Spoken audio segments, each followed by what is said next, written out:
there will be spoilers in this review. There will be spoilers in this review. There will be spoilers in this review. There will be spoilers in this review. The reason I am putting this out is because those of you that like Destiny or watch the channel or whatever have probably had a chance to see the end of the initial story missions of The Taken King. Also, I couldn't think of a better set piece to give you my thoughts on this expansion, which really is just another game. It's a whole other game. And if you don't play Destiny and you were thinking of playing Destiny, I will tell you right now, before I get into any spoilers, stop this recording, go buy it.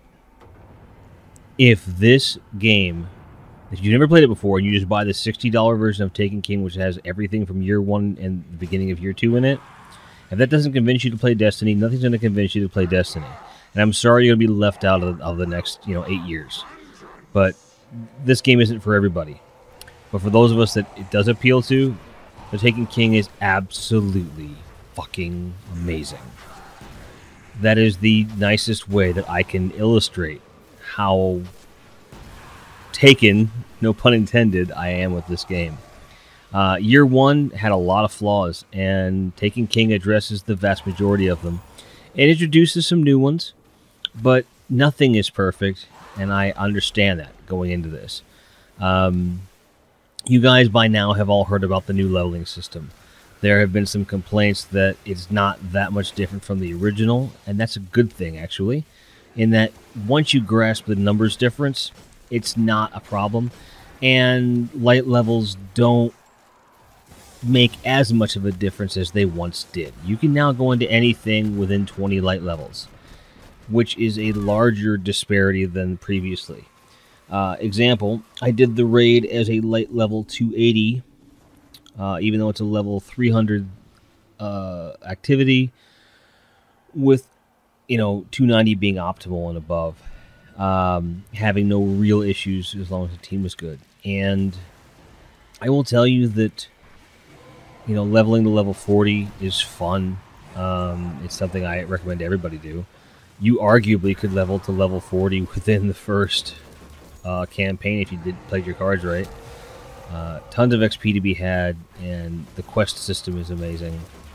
I'm not here to tell you guys pound for pound about the game. I will tell you this. The game has never been better at telling its story. The game has never been better at giving you things to do. The game has never been better at keeping your attention in real ways. Example, I have a lot of incentive to replay much of the content because the loot changes every time. Some of the strikes, the majority of the strikes, they change on a random system. There's different groups of enemies, different ways to achieve things. Different enemies will appear, and they all drop different loot. Bosses drop loot now, in addition to any guaranteed rewards that those missions initially give you. The random number generator now takes into consideration what you have, what light level you are, when giving you new items. You have multiple avenues to achieve gear from vendors. And it isn't all about how many marks you have. I went a full 10 days without spending any marks on gear because I didn't need to. And I got the marks I needed for that gear in a few days. Didn't take long at all. Never had to worry about any limits, nothing. The weapons that they've carried over into the Taken King feel the way they always felt, and they're wonderful. The Fourth Horseman as depicted here, as well as the Invective Shotgun I'm a huge fan of. The Hawkmoon plays better than it used to. Amazing hand cannon. And, game modes that have been missing, such as Trials of Osiris and Iron Banner, look to be making a very triumphant return. Year 1 has been treated with a great amount of respect, in as much as the majority of Year 1 items you can't get anymore, unless it's exotic. There are some legendary weapons that have made their return, a la Party Crasher and a couple other things. But if you have something from Year 1 that you like, you will be able to keep it. I presume they're going to be introducing the infusion system to those weapons at the end of Year 2, and it will probably become tradition from then on out. The Taken King simply excels at taking everything that made Destiny great and making it better, revising it, curtailing it. And it's very self-aware in that it knows you're going to be playing the same thing over again. And it gives you reasons to do that. I have just finished what I believe is the last of the story missions after 2 weeks of work. I've done almost all of the quest lines that I've had available to me. I've played the Court of Oryx more times than I can remember. I've played the raid all the way through successfully once, but several times with different phases and so forth.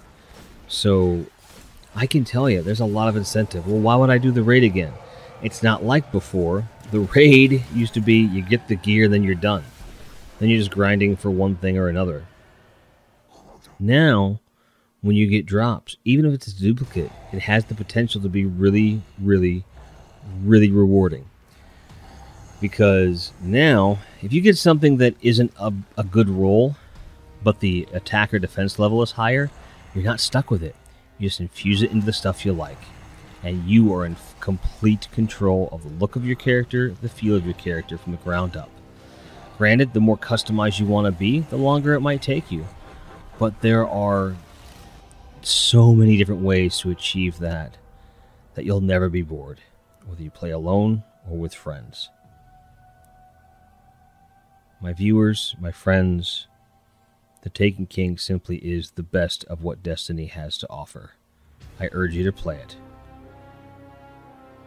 Thank you for watching. Thank you for subscribing. And as always, keep grinding in The Taken King. I love your faces. See you on Twitch. Cheers.